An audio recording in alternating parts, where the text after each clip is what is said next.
부탁드리겠습니다.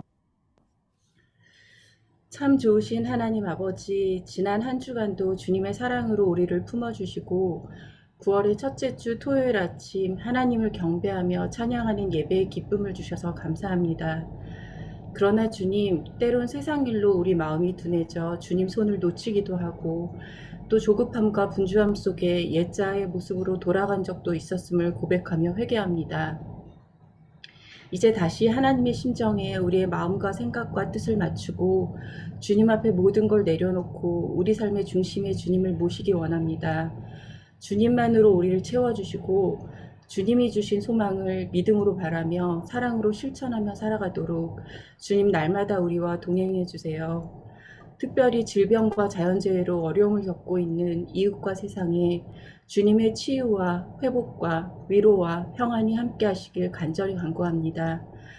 이 시간 하나님을 향한 갈급함으로 주님 말씀을 듣고자 나아갑니다. 다윗처럼 말씀으로 하나님을 인격적으로 만나게 하시고 하나님을 절대 신뢰하는 확신을 우리도 갖게 해주세요. 믿고 감사드리며 살아계신 예수 그리스도 이름으로 간절히 기도드립니다. 아멘. 네, 아멘. 예, 오늘은 시편 51편, 시편 51편. 사실 이제 이게 우리 수련회 때 나눴던 말씀인데 시편 51편, 이게 19절이니까 우리 샤니아 자매님이 10절까지, 그리고 우리 박소영 자매님이 11절서부터 해서 19절까지 해서 본문을 읽고 우리 이 말씀 나눠보기를 원합니다. 말씀의 제목은 상하고 통해야 하는 마음, 이런 제목으로 나누기 원하는데 우리 샤니아 자매님서부터 말씀을 읽어주세요. 네, 말씀 읽겠습니다. 다윗의 시 인도자를 따라 부르는 노래. 다윗이 밧세바와 동침한 후 선지자 나단이 그에게 왔을 때 하나님이여 주의 인자를 따라 내게 은혜를 베푸시며 주의 많은 긍휼을 따라 내 죄악을 지워주소서. 나의 죄악을 말갛게 씻으시며 나의 죄를 깨끗이 제하소서. 무릇 나는 내 죄과를 아오니 내 죄가 항상 내 앞에 있나이다. 내가 주께만 범죄하여 주의 목전에 악을 행하였사오니 주께서 말씀하실 때에 의로우시다 하고 주께서 심판하실 때에 순전하시다 하리이다. 내가 죄악 중에서 출생하였으며 어머니가 죄 중에서 나를 잉태하였나이다. 보소서 주께서는 중심이 진실함을 원하시오니 내게 지혜를 은밀히 가르치시리이다. 우슬초로 나를 정결하게 하소서. 내가 정하리이다. 나의 죄를 씻어주소서. 내가 눈보다 희리이다. 내게 즐겁고 기쁜 소리를 들려주시사 주께서 꺾으신 뼈들도 즐거워하게 하소서. 주의 얼굴을 내 죄에서 돌이키시고 내 모든 죄악을 지워주소서. 하나님이여 내 속에 정한 마음을 창조하시고 내 안에 정직한 영을 새롭게 하소서. 나를 주 앞에서 쫓아내지 마시며 주의 성령을 내게서 거두지 마소서. 주의 구원의 즐거움을 내게 회복시켜 주시고 자원하는 심령을 주사 나를 붙드소서.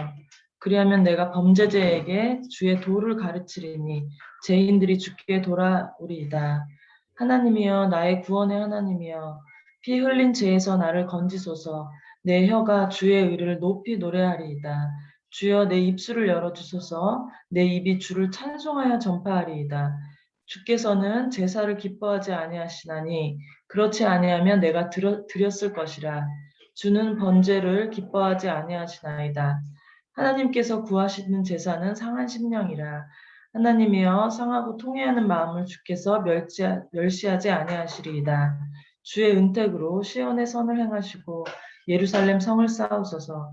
그때 주께서 의로운 제사와 번제와 온전한 번제를 기뻐하시리니 그때 그들이 수소를 주의 제단에 드리리이다. 아멘, 아멘. 이 시편 51편은 우리가 지난번 여름 수련회 때 나눴던 말씀입니다. 사실 그때 나눴지만 오늘은 이 말씀을 조금 더 자세히 보기를 원합니다.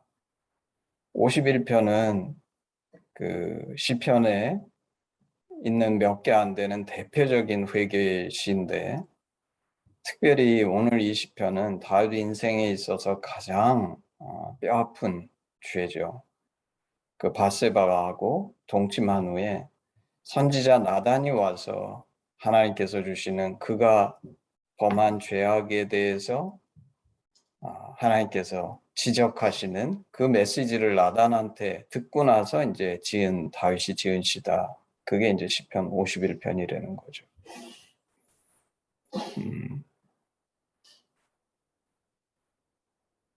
사실 여러분이 만약에 내 인생일 때 가장 뼈아픈 죄를 지고 그 후에 시를 하나 쓴다 그러면 어떻게 쓸까?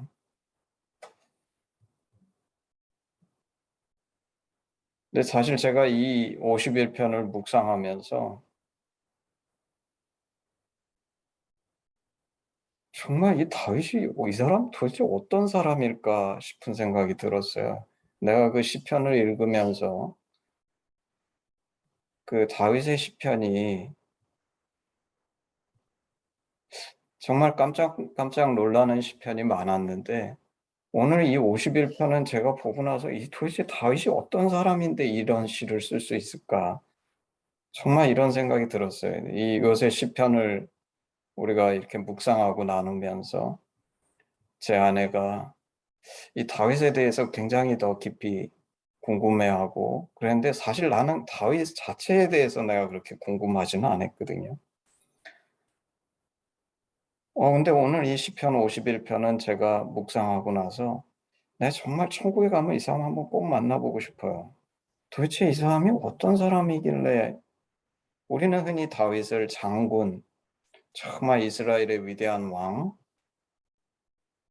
그러는데 저는 이 시편 51편을 읽고 나서 다윗이 누군지 새롭게 발견할 수 있는 기회가 되지 않았나. 우리 하심에서는 하심의 가장 대표적인 메시지가 누가복음 15장입니다. 그렇죠? 누가복음 15장은 그 못된 아들, 둘째 아들이 그 아버지한테 속박받고 그 아버지한테 구속받고 그 집에서 이래라 저래라 아버지한테 마치 내가 구속되는 것 같으니까 돌아가시지도 않은 아버지의 유산을 받아서 나가서 지 멋대로 살다가 다 떨어먹고 굶어 죽게 됐을 때 아버지께 돌아와 정말 그 돌아올 때 마음이 뭐냐면 오늘 나오는 상하고 통회하는 마음, 상하고 통회하는 마음.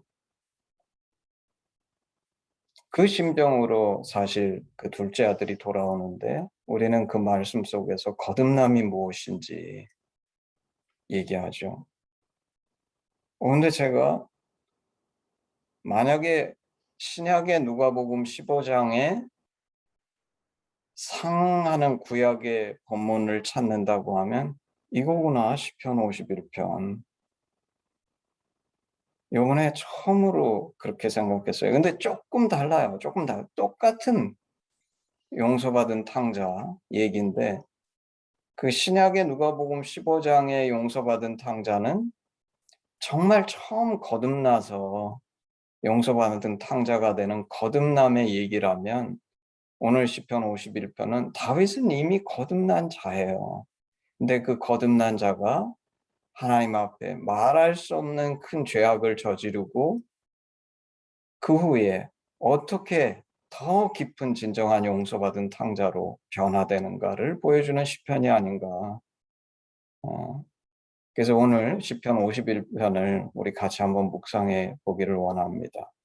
이게 이제 우리가 계속 해오는 것처럼 시편이니까 제가 보면 이게 형식이 있어요. 그 형식이 뭐냐면 1절, 2절에 다윗이 자기가 하는 말, 그 시로서 자기가 원하는 것을 간구하고 3절서부터 6절까지가 또 얘기가 나오고 7절서부터 9절까지가 또 자신의 간구예요.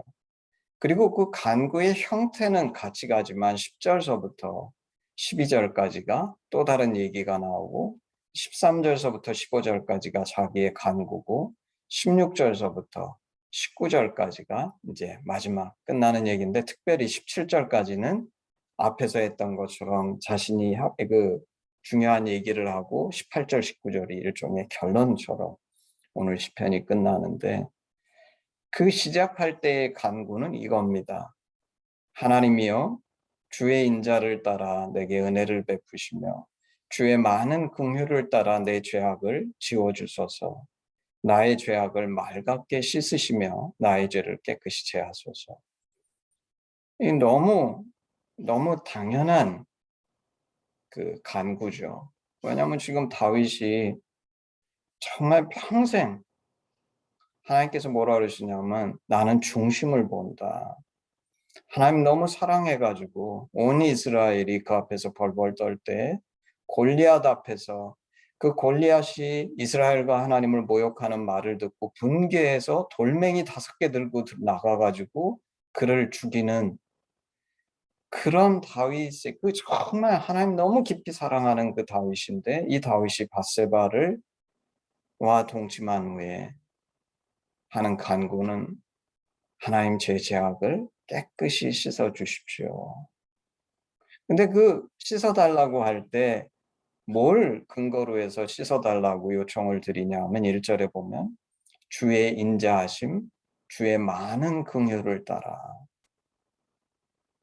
사실 다윗의 시편 우리가 이미 묵상해 봤던 것처럼 어떤 시편에는 다윗이 하나님께 하나님 이것 좀 제게 이뤄주세요 하고 할 때 그 근거로서 드는 얘기들이 나오는데, 어떤 경우에는 하나님 제가 하나님의 말씀을 지키려고 이렇게 말씀 앞에서 벗어나지 않고 그 말씀에 순종하고 뭐 이런 얘기를 할 때도 있어요. 그리고 그게 틀린 말이 아닙니다. 우리는 그렇게 할 수 있어요. 왜냐하면 성경이 그렇게 약속했기 때문에. 하나님께서 구약에서 너희가 내 말에 거하면, 내 하나님의 말씀에 순종하면 내가 이런 축복을 주겠다 그러니까 그건 잘못하는 게 아니에요.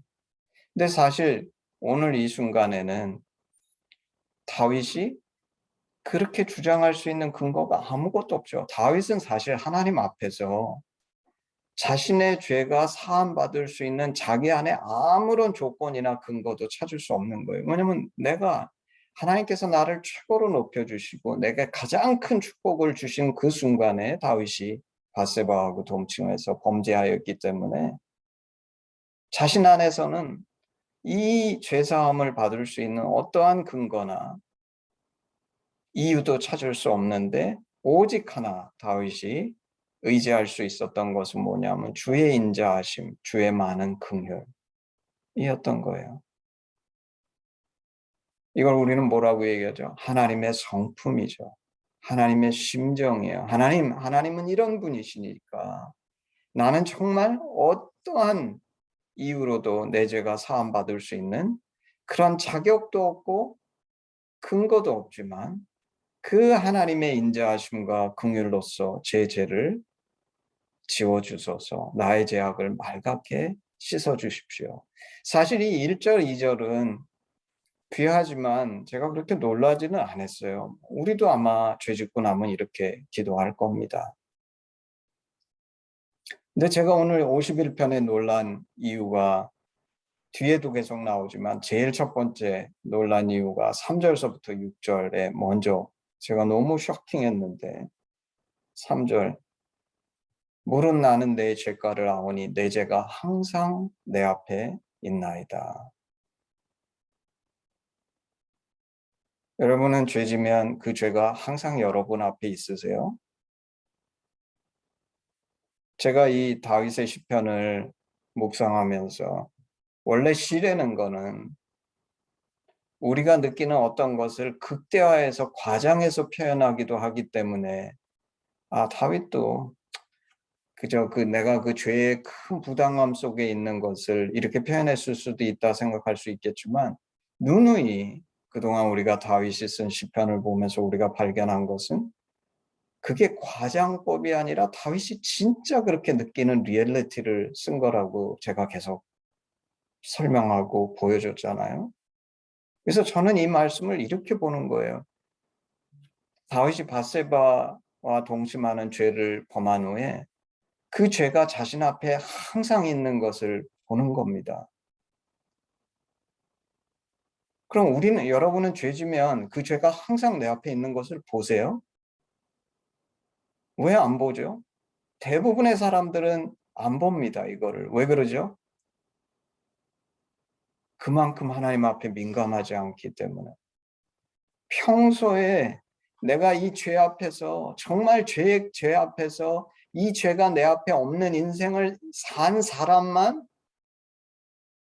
그 죄가 있으면 당연히 있다고 느끼는 거죠. 내가 전혀 없던 것이 내 앞에 계속 있게 되면 내가 그것이 의식이 안 될 수가 없고 부담이 안 될 수가 없고 느껴지지 않을 수가 없는데 왜 보통 사람들은 내 죄가 항상 내 앞에 있다라고 느껴지지 않는가? 평소의 삶에도 항상 뭐 작은 죄든 뭐든 그 죄가 주변에 있고 내가 둔감해지는 거예요. 그게 항상 있으니까. 근데 사실 3절이 가르쳐 주는 게 역설적으로 그동안 다윗이 하나님 앞에서 어떻게 살아왔는가를 저는 보여준다고 생각하는 거예요. 내 죄가 항상 내 앞에 있나이다. 저는 3절부터 너무 놀라운 고백이라고 생각합니다. 아니 도대체 다윗이 이전에 어떻게 살았길래 밧세바와 동침하는 죄를 진 이후에 이 죄가 자기 앞에 계속 있으면서 자기에게 부담을 주고 그리고 너무나 놀라운 거는 보통 사람은 이런 죄를 짓고 나면 다윗처럼 이렇게 이걸 제가 뭐라고 표현해야 될까요? 영적으로 너무나 클리어하게 아까 1절, 2절에 하나님이여 나의 죄를 말갛게 씻으시며 나의 죄를 깨끗이 제하소서. 이건 너무나 당연히 해야 될 간구지만 보통 사람은 어떤 죄를 짓고 나면 다윗처럼 이렇게 영적으로 클리어하지 않고 그 기도라는 것이 한 가지밖에 없습니다. 왜냐하면 내가 그 죄의 부담감과 죄의 죄책감에 눌리고 있기 때문에 하나님 힘들어요. 도와주세요. 저 좀 이 죄에서 놓여주세요. 너무나 자기중심적인 고백인데 다윗은 그렇지 않다는 거예요. 어떻게 내 죄악을 씻어주시옵소서 2절만 얘기하고 그 다음부터 하는 얘기가 너무나 어떻게 이렇게 영적으로 클리어하고 정말 투명한 가운데 그 영혼 가운데 이 사람은 지금 죄 속에서 고통받고 있는 사람인데 이런 고백을 할 수 있을까 싶은 진리의 고백이 3절에서부터 6절까지 나오고 있는 거예요. 이게 다윗의 영성이 어떤 영성인가? 4절 내가 주께만 범죄하여 주 목적에 문에 악을 행하였사오니 이것도 너무 기가 막힌 말입니다. 우리는 보통 어떤 죄를 짓게 되면 다윗만 하더라도 밧세바한테 동침했을 때 누구한테 죄 짓었다고 생각합니까? 우리아에게 죄 지었다고 생각하죠. 근데 그게 영적인 리얼리티입니까? 아니에요. 우리 인간들은 다 죄인인데 정말 본질적이고 진정한 영적인 리얼리티는 내가 하나님께 범죄한 거거든요. 왜냐면 하나님만이 완전한 선이시기 때문에 진정한 범죄한 그 죄는 하나님 앞에 내가 범죄한 건데 너무나 신기하게 이런 엄청난 인생 최대의 죄악 속에서 다윗은 이 영적인 진실을 너무나 크리스탈 클리어하게 보고 있는 거예요. 내가 주께만 범죄하여 주의 목전에 악을 행하여 싸우니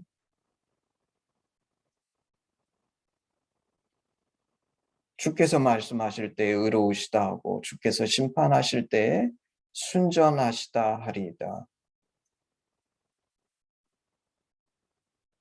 5절 내가 죄악 중에서 출생하였으며 어머니가 죄 중에서 나를 잉태하였나이다. 이게 한국말로 하면 이 말이 오해가 될 수 있는데 영어 NIV로 읽으면 너무 분명합니다.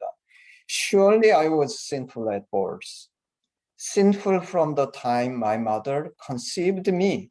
이게 무슨 뜻이에요?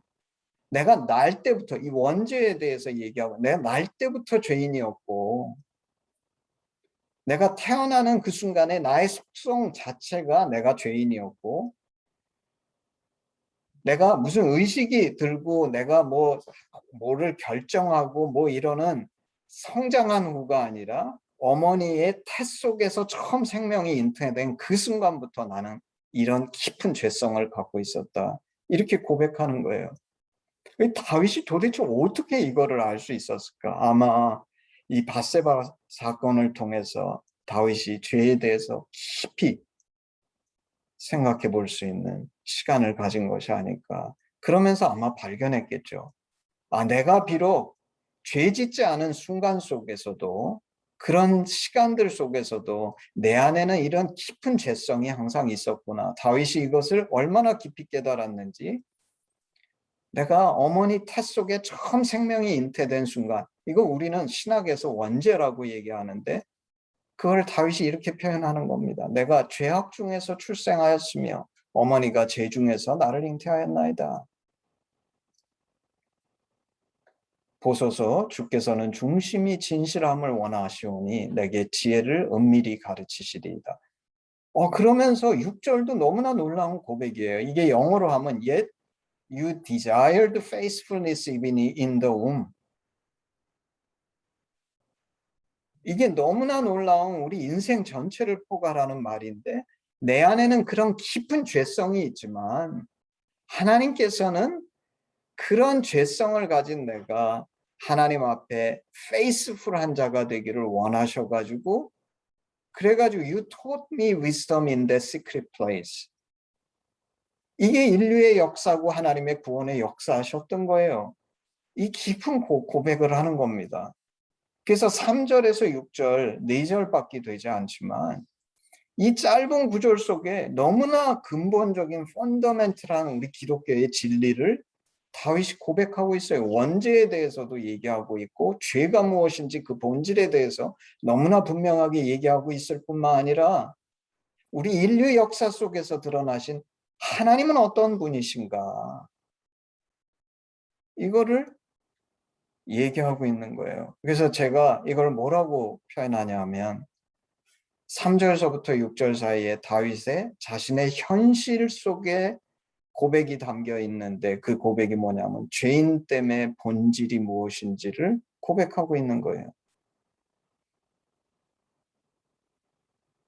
근데 제가 너무 놀라는 거는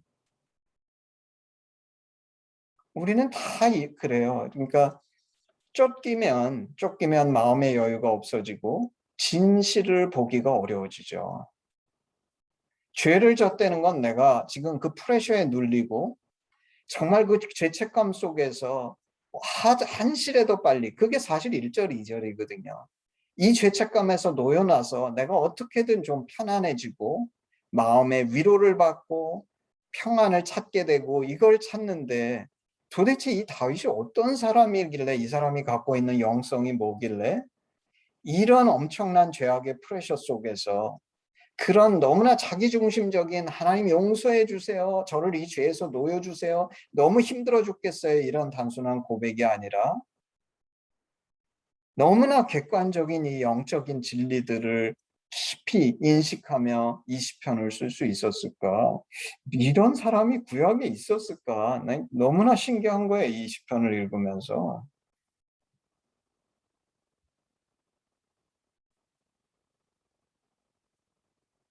그게 너무 놀라운 시편이죠. 저는 사실 시편 51편이 제가 여태까지 본 다윗의 시편 중에 가장 어메이징한 시편이라는 거 오늘 처음으로 발견했어요.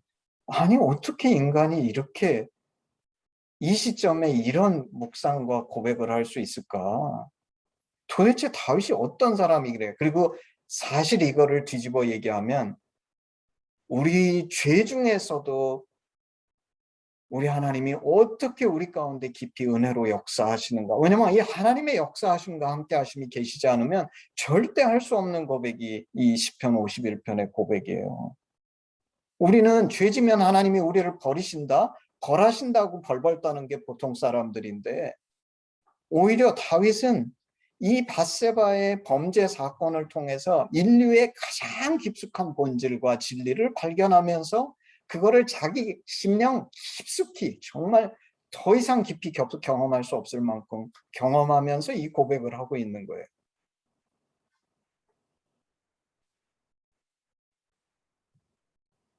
그리고 이제 또다시 아까 제가 얘기한 것부터 7절서부터 9절까지는 다윗의 간구가 나와요. 그 간구가 뭐냐면 우슬초로 나를 정결하게 하소서. 내가 정하리이다.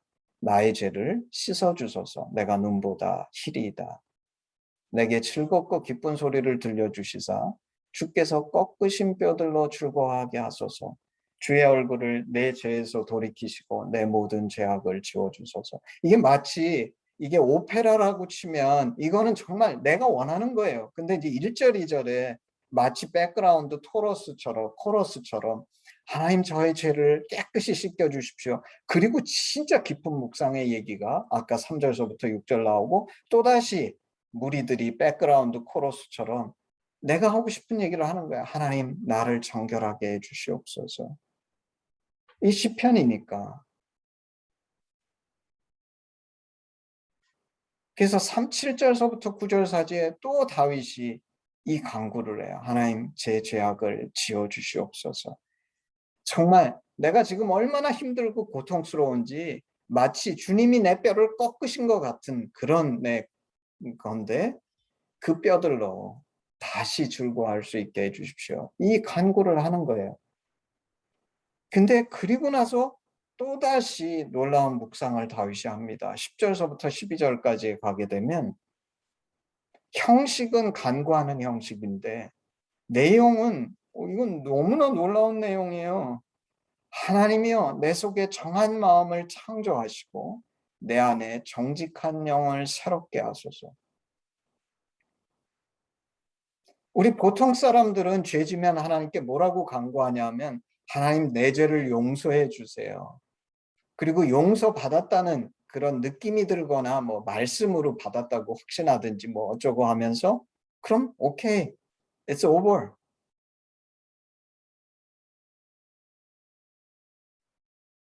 근데 다윗은 이 깊은 정말 인생의 그 죄악에 자신이 떨어질 수 있는 가장 깊은 골짜기에 떨어져서 뭘 보는 거냐 하면요.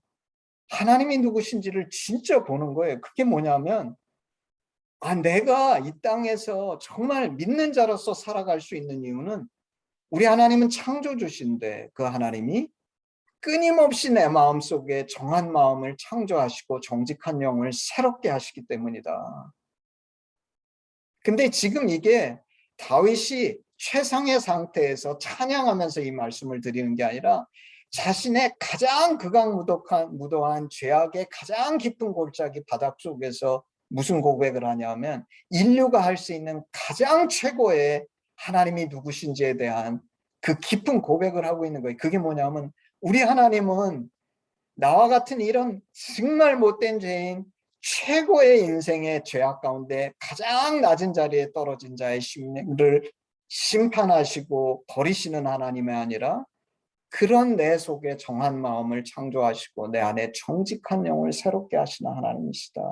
이 하나님께서 내 속에 정한 마음을 창조하시고 내 안에 정직한 영을 새롭게 하십시오. 11절 나를 주 앞에서 쫓아내지 마시며 주의 성령을 내게서 거두지 마소서. 여러분은 죄 중에 떨어지면 이렇게 간구합니까? 왜 간구 안 합니까? 평소에 주 앞에서 살지 않았으니까. 내가 지금 죄악의 구덩이에 떨어지기 전에도 평소에 주님 앞에 살지 않았는데 어떻게 떨어지고 나서 주 앞에서 쫓아내지 마시고 이 고백이 나오겠어요? 평소에도 그 앞에서 살지 않았는데. 오늘 다윗이 이 고백을 하는 거는 평소에 다윗은 주 앞에서 살았다는 거 아니에요. 근데 갑자기 내가 밧세바 범죄 사건 이후에 주님 앞에 있지 않고 내가 주님이 어디 계신지 잘 모르겠는 거예요. 그걸 이렇게 고백하는 거예요. 나를 주 앞에서 쫓아내지 마시며. 두 번째, 주의 성령을 내게서 거두지 마소서. 여러분은 주님의 성령이 내 안에 있으셔서 항상 나하고 같이 계시다는 것을 늘 느끼면서 사십니까? 다윗이 이 고백을 하는 건 평소에 주의 성령이 나와 함께 계셔서 이분이 나와 동행하시는 걸 늘 느꼈으니까 지금 이 밧세바 사건 후에 이것에 대해서 두려워하면서 간구하는 거 아니에요? 주의 성령을 내게서 거두지 마소서. 주의 구원의 즐거움을 내게 회복시켜 주시고, 평소에 주의 구원의 즐거움이 있었으니까 이 간구를 하는 거 아니에요? 없었으면 왜 이 간구를 하겠습니까? 없었는데 다윗은 평소에 주님의 구원의 즐거움이 무엇인지 누리며 사는 사람이었다는 거예요. 자원하는 심령을 주사 나를 붙드소서. 이것도 한국말로 하면 무슨 뜻인지 모르는데 이런 뜻입니다. NIV에 보면 Restore to me the joy of your salvation and grant me a willing spirit.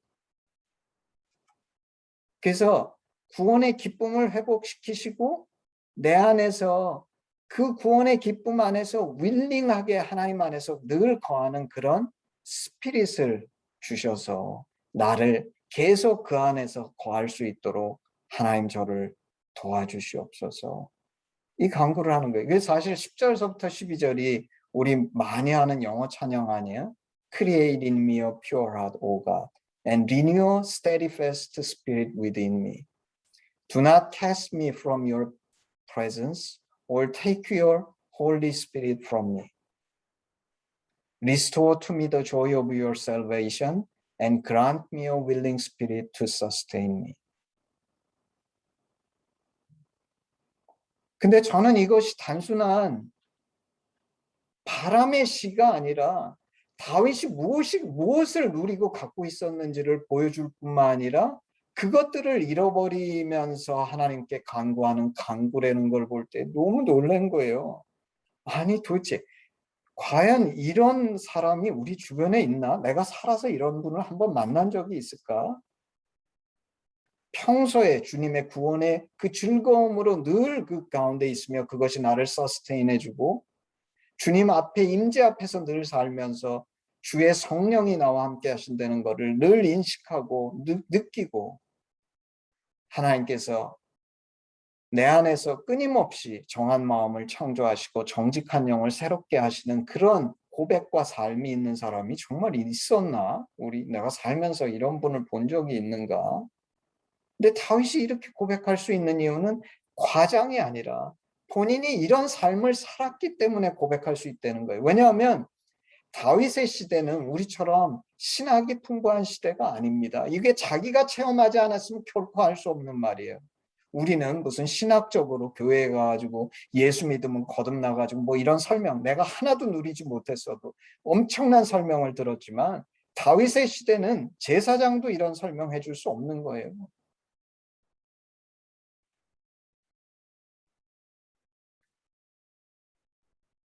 그래서 제가 이 다윗의 영성에 대해서 너무 깜짝 놀란 거예요. 우와, 이 사람이 도대체 지금 우리는 예수 믿고 나서도 이거를 체험하는 사람이 주변에 있을까? 왜냐하면 예수님이 약속하신 것들이거든요, 이게. 우리 주변에서 찾기가 너무 힘든데 어떻게 구약의 시대에 이 사람이 범죄한 후에 자기가 누렸던 것이 없었다면 결코 고백할 수 없는 너무나 복음적이고 예수 그리스도적인 이런 시편을 적었을까?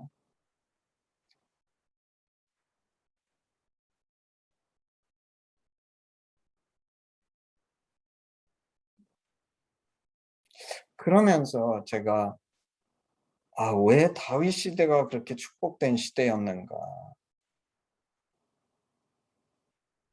조금 이해하게 됐어요. 왜냐하면 그리고 이것이 예수 그리스도의 진정한 의미다. 리더가 그 온 나라의 최고 리더가 영적으로 그저 보통 사람인데 어떻게 하나님의 엄청난 축복이 다윗 시대에 그렇게 쏟아질 수가 있냐는 거예요. 보통 사람들은 에버리지였어도 다윗은 적어도 물론 예수 그리스도와 비교할 수는 없지만 구약 시대에는 상상할 수 없는 그런 정말 예수 그리스도적인 그런 영성을 갖고 있었던 사람이라는 걸 이 시편 51편에서 제가 발견하는 거예요.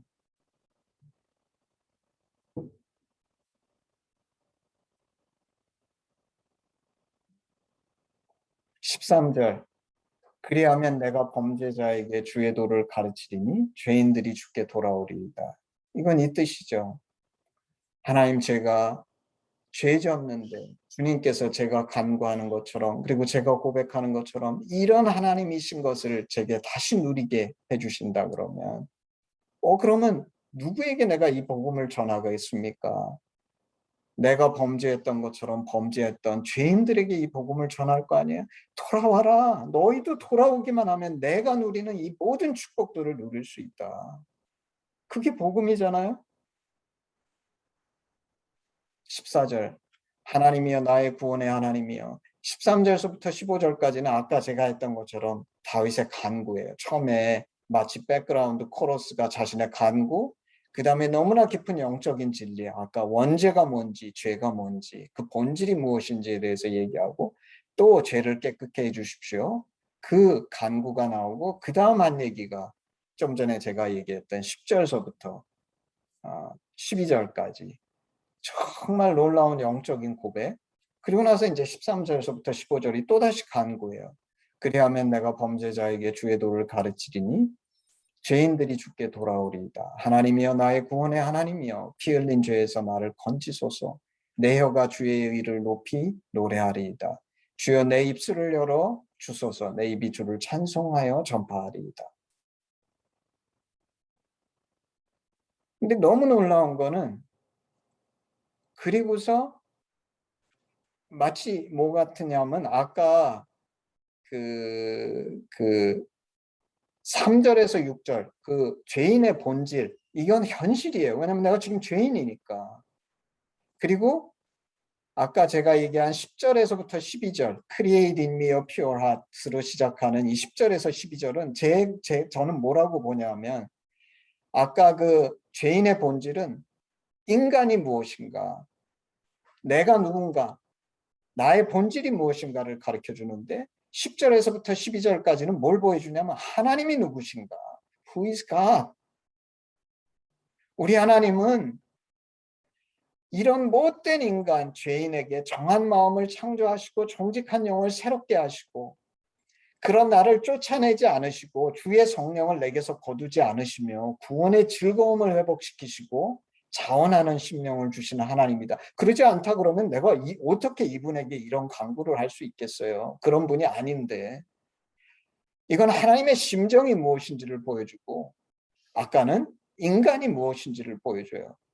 그리고 나서 13절서부터 15절까지의 간구 이후에 16절서부터 이 본질된 죄인된 인간과 하나님의 심정이 어떻게 만나는지를 쓴 게 16절, 17절입니다. 주께서는 제사를 기뻐하지 아니하시나니 그렇지 아니하면 내가 드렸을 것이라. 주는 번제를 기뻐하지 아니하시나이다. 하나님께서 구하시는 제사는 상한 심령이라. 하나님이여 상하고 통회하는 마음을 주께서 멸시하지 아니하시리이다. 이게 용서받은 탕자가 쓰는 자리죠.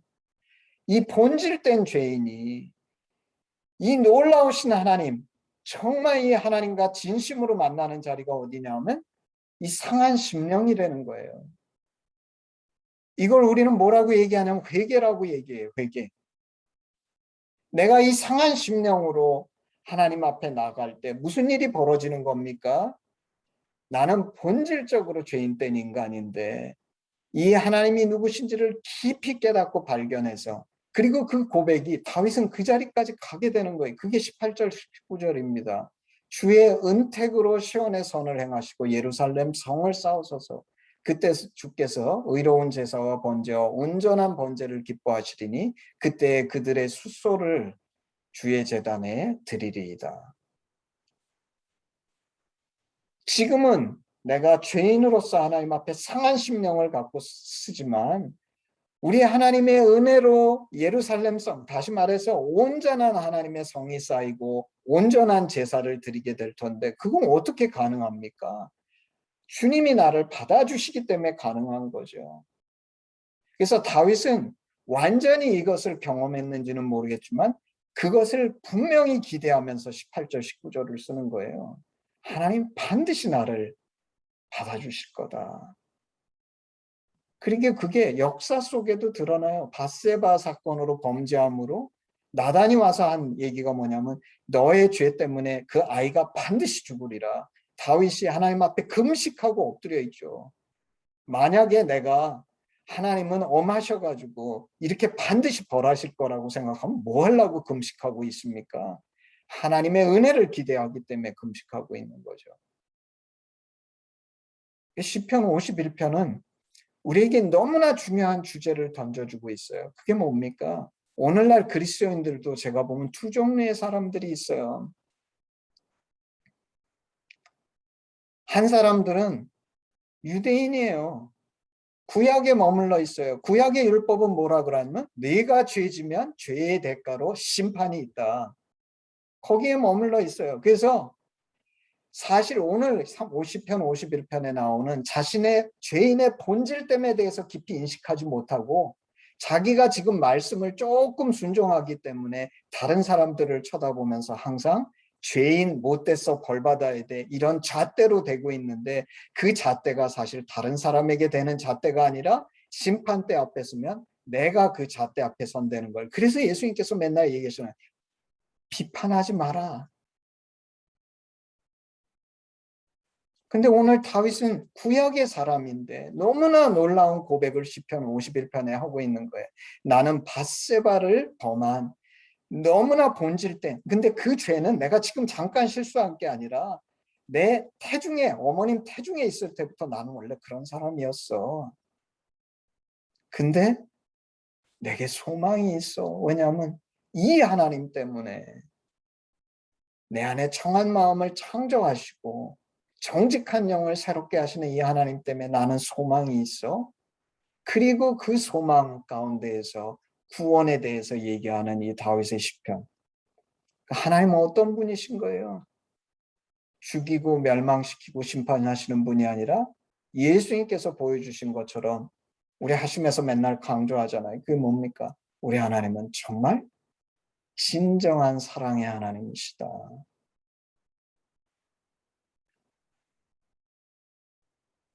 그게 첫 번째. 이 시편은 구약에 써졌고 다윗은 더더군다나 이 시편을 밧세바 사건, 밧세바를 범한 후에 너무나 그냥 가장 자신의 깊은 골짜기에서 이 시편을 썼는데 가장 복음적인 시편을 쓴 거예요. 하나님의 은혜가 무엇인지, 구원이 무엇인지에 대해서 너무 분명하게 얘기해 주는 시편을 썼고, 두 번째, 오늘 중요한 사건은 하나님이 구하시는 제사는 상한 심령, 상하고 통회하는 마음. 이게 우리 제목이라 그랬잖아요. 상하고 통회하는 마음.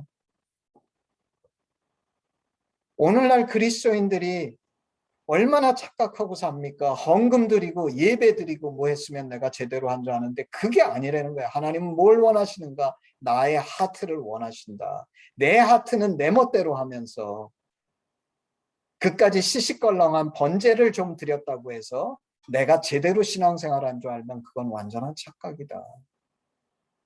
하나님이 정말로 원하시는 것은 나의 상하고 통회하는 마음이다. 이게 뭐예요? 용서받은 탕자의 자세죠. 이 자세가 있어야 된다. 두 번째. 그래서 저는 오늘 이 말씀을 이렇게 표현해도 되는지 모르겠어요. 구약의 누가복음 15장, 신약의 누가복음 15장은 거듭나지 못한 자가 어떻게 거듭나는지에 대해서 설명한다 그러면 사실 이 시편 51편은 어쩌면 우리에게 더 깊이 적용되는 말씀일지 모르겠어요. 왜냐하면 우리는 과거에 거듭났는데 오늘 내가 만약에 범죄하고 또 사실 나의 본질이 무엇인지를 생각한다 그러면 시편 51편으로 돌아가야 된다. 그리고 마지막으로 아까 제가 시작할 때 얘기했던 것처럼 도대체 다윗의 영성이 어떠했길래 이런 시편을 쓸 수 있는 것일까? 사실 여태까지 제가 다윗의 시편을 묵상하면서 다윗이 위대한 왕이자 선지자이자 정말 예수님의 조상. 근데 오늘 시편 51편만큼 와, 이 사람이 도대체 이런 사람이 있었구나. 어쩌면 나는 예수 그리스도를 만났는데 내 평생에 주님을 섬기고 주님을 묵상하고 이 땅을 살아고서 천국에 갔을 때 어쩌면 다윗의 영성이 우리보다 훨씬 더 뛰어날 수도 있겠구나. 야, 도대체 어떻게 구약에 이런 사람이 나올 수 있었을까? 너무나 놀라면서 우리 모두가 이 시편 51편처럼 이 51편이 보여주는 인간의 본질이 무엇인지, 죄인 때문에 그 깊은 자각이 있고, 그렇지만 그것 때문에 절망하는 게 아니라, 여러분 보면 수력 발전이 뭡니까? 높은 곳에서 가장 낮은 곳으로 물이 떨어질 때 엄청난 에너지가 생기는 거잖아요. 우리 죄인 때문이라는 건 지극히 깊은 낮은 곳인데, 아까 하나님이 누구신지, 다윗은 그 가장 낮은 자리에서 하나님이 누구신지에 대해서 너무나 분명하게 그 하나님의 어떠하심에 대해서 선포하는데, 그것이 뭐냐면 하나님의 심정. 이 심정, 이거를 누가 받는 겁니까? 가장 낮은 곳에 떨어진 자가 이 심정을 제대로 받는 거예요. 이 엄청난 차이. 정말 우리는 측량할 수 없는 이 하나님의 이 놀라우신 심정과 우리의 지극히 낮은 이 자리에서 이 하나님의 심정을 받을 때 무슨 일이 벌어지는 겁니까? 역사상 정말 누구도 흉내낼 수 없었던 인간의 거듭남, 그 거듭남 속에 이 땅에 하나님의 나라를 만들 수 있는, 아까처럼 진정한 제사를 드릴 수 있는 참된 용서받은 탕자가 만들어지는 거다. 오늘 다윗이 시편 51편에 비록 자신은 범죄하는 사건이었지만, 그리고 그래서 이것이 우리가 진정한 인생을 사는 의미다. 우리가 이렇게 허물 많고 부족하고 정말 문제투성이의 인생을 살지만, 우리는 이 허물 많은 인생 속에서 천사들보다 귀한 고백을 하게 된다. 왜냐하면 우리는 더 낮은 곳에서 이 하나님의 은혜를 받아봤기 때문에.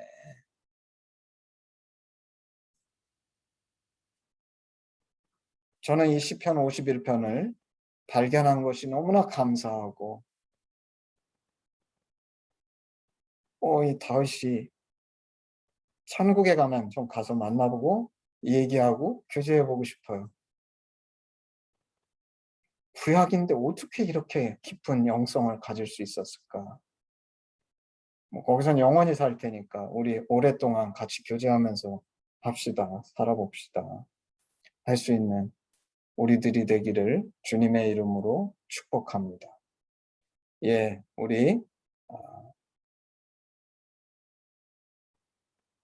헌신 찬양 하겠습니다. 헌신 찬양.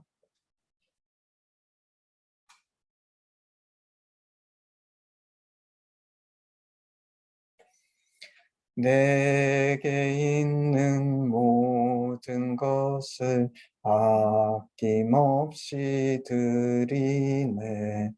사랑하고 의지하며 주만 따라 살리라. 주께 드리네. 주께 드리네. 사랑하는 구주 앞에 모두 드리네. 아멘. 기도하겠습니다.